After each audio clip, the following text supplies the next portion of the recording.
Hey everyone, Evan Kirstel with another fantastic discussion today with Cristina Dolan, engineer, entrepreneur, author, speaker, executive, MIT alum. Christina, what did I forget? Am I leaving something out? You do a lot of Well, I, things. I did compete in skeleton and bobsled too.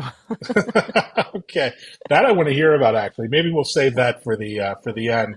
But really nice to connect. I love meeting new people on social media. That's what social's all about, and we've been following each other for some time. So, would love to hear a little bit about your biography and background and career history, if you wouldn't mind, for the audience. Well, anyway, I was one of these kids who was totally enamored with sci-fi, and I thought it was kind of interesting how all the women in these sci-fi movies, like Star Trek, Lost in Space, whatever, they would look so glamorous out in space. Their nails were perfectly done, their hair was done. But what was interesting is that they always had a seat at the table, knew how to solve problems using technology, and so that led me to thinking that the future was about technology and space and just learning about how all these things worked. And so I realized, wow, I want to be an engineer. And at the time it was kind of a little bit on the crazy side because people didn't really think of the whole future as being sort of digitally connected. And so when I got my second master's degree, I was fortunate enough to be able to work for Hearst and Disney, heading up technology and launching the first consumer websites when people thought that content was king and that the big media companies were going to just totally own the space. And funny enough, that space sort of digitally transformed. And then from there, I went to Oracle to work on e-commerce. And I remember some of the big brands saying to me, nobody's going to shop online. Everybody wants that retail experience. And funny enough, those same brands are getting most of the revenue through online. But it was interesting at the time how there was resistance around that. And then from there, I was a co-founder in a telecom company, an internet service provider Hmm. space, in which we grew to be the 10th largest, had a very successful IPO, and then was acquired by a strategic. And then sort of from there, I became the CEO of a company that was in computational linguistics and machine learning, which is sort of one of these AI topics. It's very interesting. I was recruited by one of my professors at MIT who had been an investor in this company. It was a little bit of a turnaround. And I remember talking to investors, and they kept saying, this is a space that really hasn't, gone anywhere. People have talked about it a lot, really hasn't done that much because you really didn't have that abundance of data from, the Googles and all this user generated, data. And so it was sort of an interesting time. But anyway, was a successful acquisition by a firm, and then I moved on into financial services, which also transformed. Right, it went from being sort of people sitting at desks and phones into these enterprise systems into the cloud, and then totally driven by data. And I was head of sort of data and content, and that whole space sort of evolved. I got involved in crypto very early through my volunteer work at MIT. I was back up at the Media Lab, and I heard some students talking about blockchain, and I thought, wow, this immutability is really kind of interesting because being half Spanish, I had a grandfather who was a notary, and I was like, wow, it's almost like this whole concept of notarized and documents that are forever retrievable. So I was enamored by it. I took a cryptography course at Princeton, and I began to roll up my sleeves. I mentored a number of students, and then went on to start my own company in the cyber insurance space. And partly the reason why I was attracted to the cyber insurance space was because I had been hacked so many times, fake tax returns, ported SIM cards, the whole bit. And so I got into that space, and I began to realize, I worked in very, very different aspects of cybersecurity. So first was co-founding a company in the cyber insurance space, then into the cyber risk space. And now, I was involved in, the sort of access space. And now I'm in the incident response, network detection, and IR space at RSA Net Witness. So I've done a lot of different things in this space, and I think that I wrote this book, which I will shamelessly plug on, Please, not ESG. not not a shameless plug at all. It looks like a fascinating topic, and we're going to dive into the Um, book because I really have questions. But before that, what time during this career did you first realized the significance of security and of cybersecurity challenges and threats? Like, what was there a light bulb moment for you where, wow, security is going to be everything in tech? Uh, Well, I have to say, as I said before, I unfortunately had gotten hacked a lot originally. So I worked oh, no at this kidding. one company where they were phished, and all our W-2 information was sent to a hacker, Wow. and everybody had fake tax returns. Right. And then of course, being in the crypto space, there was all the, SIM porting and, a whole slew of things. I mean, I think there was one point where there was a fake book that was generated using some sort of an AI tool on Amazon, that they were generating these books about people using all this online data and then selling them on Amazon, which I thought was just really weird. But anyway, so it was all this. It was all this activity. I started to realize that we're all vulnerable, even those of us who are well educated. And I started to realize that the more we're connected, the more we depend on data. The more vulnerable we are. And if you see kind of what happened after the pandemic, where organizations began to fail because they couldn't, the supply chain wasn't working. All this is with data and communications. And funny enough, I co-authored an article for the World Economic Forum that came out just as Putin was weaponizing cyber, and Mm. everyone was like, "Oh, so brilliant!" To have come up with that topic at that time. And I think it was sheer luck that my co-author and I sort of did that, came up with that timing. But it is sort of an asymmetric threat, because if you look at how much money the most powerful economies spend on military, and you think about the fact that you don't necessarily need to make that huge an investment to create threats with cyber, you start to realize that this invisible threat can be, devastating, right? I mean, just look at all the attacks on the hospitals and the impact on patients that can't get medications and can't get treatment, and all those different impacts that come as a result of these cyber threats. So it is the new, warfare tool that is being weaponized by nation states. And I think that there's, especially as the economy struggles, there are some economies that are benefiting from, creating those threats. I think there was an article in Forbes that talked about how the FBI said that it was 7 or 8% of GDP of North Korea comes from revenue generated from ransomware. And you start to Oh, it's realize, extremely, this extremely lucrative. It's amazing. is huge, huge. Not only is it a big threat, but it's also very lucrative for these bad threat actors there. And how did you connect the dots between ESG and security and supply chain, and how are those interrelated? That's fascinating to me. Well, it's interesting. I obviously had worked in the data space. I'm an engineer and computer Mhm. scientist, and so I was thinking about writing a book during COVID, since I was sort of planted at my desk for a long period of time. And a publisher reached out and basically said, "Hey, we really need to understand this data space a little better, because unfortunately, it's a space that few people few people really understand. I mean, I think people understand it from the perspective of in the environment and greenhouse gases, and those are very important. But what was kind of interesting, so I quickly said, "Oh yeah, yeah, I'd love to write a book on this topic." It sounds like a very interesting topic, and especially because I'd worked in the financial industry, looking at data, and I thought, wow, this will be an easy thing to actually work on. And the thing that was kind of interesting was that as I started digging into the space, I started to realize that there are many different lenses for ESG, and that's one of the things that makes it so difficult to understand. So, for example, just talking about the different frameworks that we hear about, right? So you have the UN sustainability goals. Obviously, that's about whether the Earth will survive, right? Then you have SASB, which is sort of a framework that's used by private public companies, most of the U.S. public companies will use that as a mechanism to sort of describe their sustainability.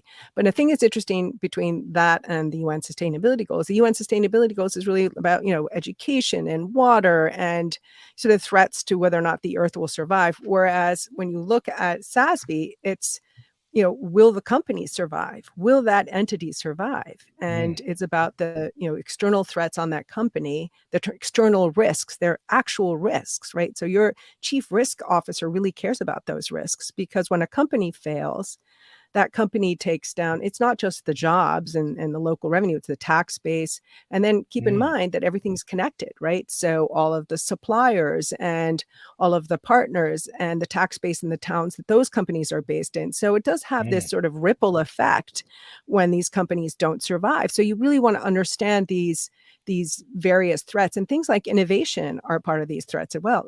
Company doesn't innovate, it doesn't survive, right? So and then the other popular framework is GRI, and GRI is used a lot in Europe, and that's really the company's kind of risk on many stakeholders. It's external to the company, so it's the company's effect on many stakeholders. SASB is the risks upon the company, and the UN sustainability goals is like the risks of the company. So you can see that those three lenses are completely different, right?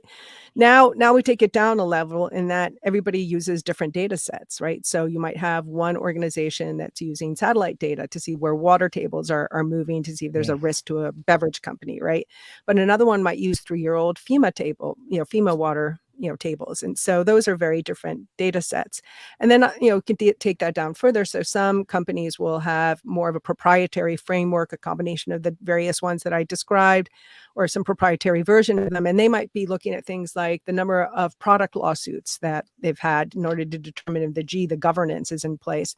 So you start seeing, a lot of different approaches to looking at all these different data sets. But the whole point is the company well run, and is it going to survive? Because if it doesn't, it affects things like supply chains or a variety of other different. We saw that during the pandemic when you couldn't get toilet paper, something really basic, right? And that wasn't really, necessarily something that people could foresee. But when we can't get access to things we depend upon that are part of the ecosystem, it is a huge cause and effect and demand. And you take it down another level, the investors have a whole variety of different ways of looking at ESG. So some of them will take a single focus. So they'll say, I'm focused just on greenhouse gases, or they'll just be focused on things like, I'll say, women, right? Women, and there's actually a fund that's focused on women. And so, that's a very, very narrow focus, but that doesn't necessarily tell you that the company will survive. It just tells you it's conscious about that, right? And then you have other ones that use things like, filters like Shira law, right? Or religious factors, won't invest in alcohol or military types of products.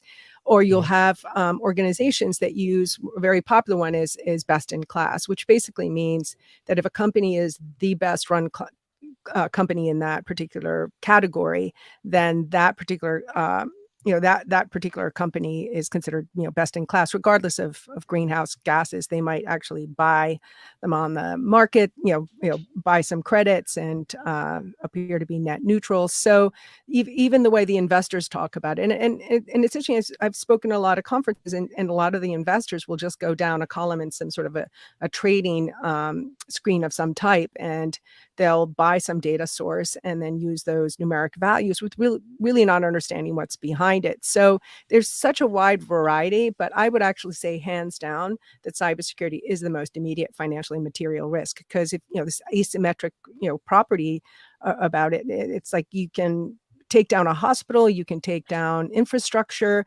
and the impact is huge. Look at the pipeline, right? And so so when I wrote this book, I didn't think it was going to be that much of a challenge. And so the beginning of the book talks a little bit about the journey of how we got here, because it's an interesting journey, and it's had some history, sort of a couple hundred years ago, and it sort of has transformed. And then talked about all these different layers in which there is so much of there's a lot of different approaches, which and you pull all that together and you realize everybody has a very different lens depending upon who they are, what they're looking at, and what they consider to be the risks. So it was an interesting book to write, but I still believe that cyber is the most immediate financial and material risk, hands down, because of its Absolutely. power. And, you talk a lot about nation state threats. One thing that surprised me about the whole Ukraine Russia conflict is we haven't seen yet that wave of crippling Russian attacks that we had thought we might see. What's your guess on how this might unfold? Were their capabilities overstated? Maybe there's some defensive operations we're not aware of. Is the worst yet to come? As far as looking at Russia, Ukraine, and Europe, what do you think, or is it all just speculation at this point? I mean, I think that I'm not. I wouldn't say that I know who the people are that are Yeah. posing these threats, but there is evidence of the fact that they have been involved in some of the Mhm. threats that have been there. And so the whole landscape has increased very significantly. I mean, and just to sort of drill a little bit from that, I mean, you look at small, medium business, right? That's like 95 to 99% of everybody, every country's economy, right? And I think they're 50%, 50% or more of new jobs that are created. They have seen an increase of over 400% in these attacks, right? And the statistics are that many of the companies that do get breached in some way will go out of business in 6 months, right? Mm. And so I think that you look at what the regulators are doing, they're raising the bar in terms of their expectations. You look at medical devices now are being expected to follow some guidance in That's terms of awesome. Yeah. cybersecurity. Yeah, so I think that the awareness and the bar is being raised across the board, and so I think that uh, organizations are a lot more focused on it. But I think that the threat landscape is not going to decrease only because Mm. uh, there's no evidence of that. Just Yeah. it's Yeah. increasing across the board. Now, your day job is at RSA. Yes, you do so much, but you do have a day job, RSA Net Witness. We've got RSAC coming up. Tell us about what you guys do there, and what is your mission exactly with your So tools? um, So RSA has a subsidiary called NetWitness, and Hmm. NetWitness is pretty well known in the industry as the leader in network detect and response. And so we Hmm. have a fabulous IR team that has been involved in some of the most incredible incident response scenarios that have existed. I mean, of course, we never talk about these things publicly, but we work with at the government and executive levels, very large companies. And so it's a very exciting company to work at because there's never a dull moment in terms of working here. It's a very exciting space. And so, RSA is a company that's been around for several decades and sort of Hmm. grew over the years and, has a great reputation, a wonderful set of customers, and we're just doing really exciting things. Yeah, yeah, totally. So you've probably been obsessed with generative AI, OpenAI, ChatGPT the last weeks and months, and there is quite a lot of chatter about how it can be used in pretty diabolical ways for creating all the content around phishing and other exploits, voice cloning. I mean, there's so much opportunity for misuse and ill use. What do you Mhm. think? Is this are we going to see a wave of Chat GPT and generative AI threats kind of hit the shore soon? So it's interesting. We talk about this a lot. I Mm. think that anything could be used as a weapon if Hmm. you want it to be, right? And so I do think this fear creation has created a lot of attention. I mean, I applaud the folks at OpenAI who've actually launched this version where the browsers of the world could play with it Hmm. and experiment. And I think they did a really amazing job as at creating awareness, getting a lot of people engaged so that it could learn and learn more as people played with it. Uh, and I'm actually, I mean, people can do bad things with a lot of different things. I Mm, mean, it's like it doesn't. The hackers are becoming much more creative, and I mm, think the people in general are becoming kind of sloppy with their use of technology. So, mm, I think that those people have to become a little bit more aware. But I'm not as fearful of it. I mean, I think that I've played with them myself, and I think they're kind of mhm. interesting. So, I read all these things about like, oh, I might have it write code, and I was asked for a copy of my bio, and so I thought to myself, let's see if Chat GPT can actually do a better job at Mm. making it more interesting because it's always hard to make your bio sound more eloquent or whatever. And so it spit back a copy, and every sentence started with my name. And as you know, when you write a bio, that's the thing you try to avoid. You don't want to have it every sentence start with your name. And so I was like, no, I don't think so. I thought mine was actually better.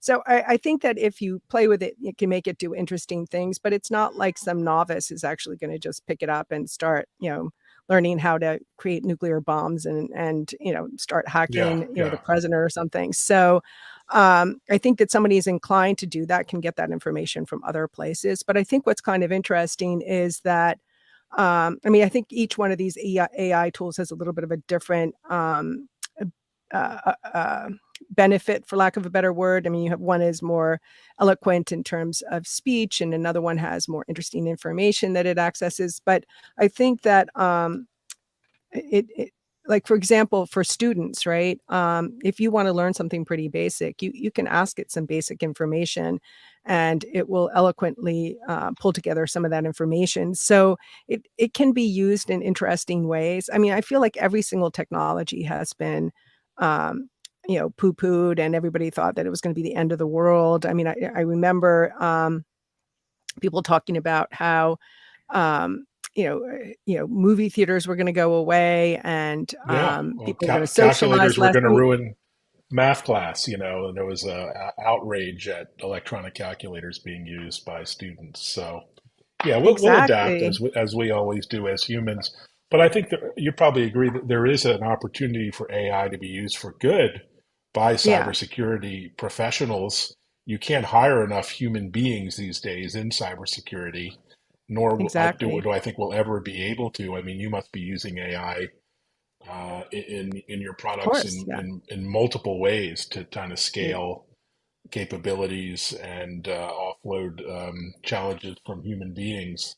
You Exactly, see that exactly, and that accelerating. is one of the benefits of AI. But seriously, so right before this call, I noticed that, I think, Italy has just banned, Chat GPT, which I think is kind of interesting. So, I look at the blockchain waves and, sort of the innovation that has come from all these various technologies. So, I do think that there are benefits to being able to use these technologies. I mean, I actually think, when you look at things like targeted cancer care and the ability to digest all of Mm. this data, I mean, that's not necessarily like a large language model type of approach, but you've got um, you're using these type of systems to be able to identify patterns and be able to cure people, right? I mean, help by find more effective solutions for healthcare and disease, right? And I laughed the other day. I posted something that was generated on my phone. It had pulled together all these pictures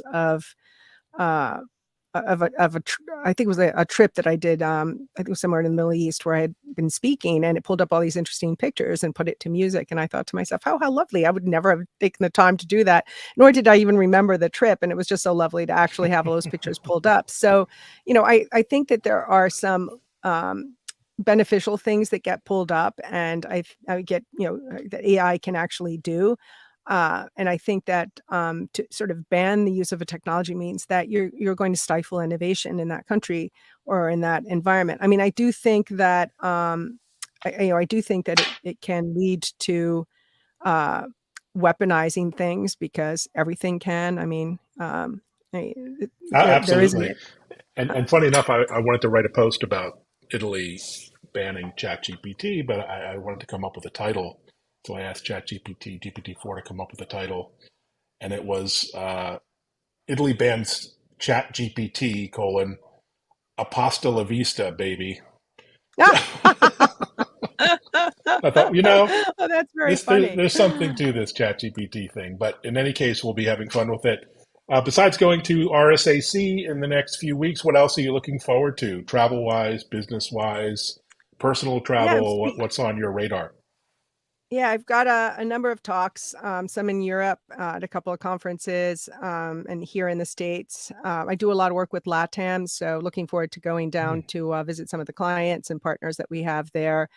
Sort of a new responsibility I took on earlier this year. So yeah, so a lot going on in this space, and very excited about the opportunities. I mean, it's kind of sad to say that all these cyber threats create an opportunity, but I'm really enjoying this space because it's definitely a problem-solving environment in which you have to try to be faster and better than the Yeah, and threat you're actors.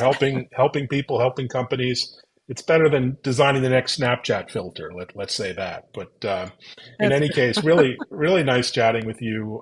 Congratulations on the book and all the success there. And yeah, hopefully Twitter stays alive long enough for me to follow you into the next year or two. So reach out to Christina and connect on LinkedIn, Twitter, all the places. Well, thanks so much for your time. Wonderful. Well, thank you so much for having me. It was a lot of fun. I really appreciate it. Absolutely. Take care, everyone. Thanks for watching.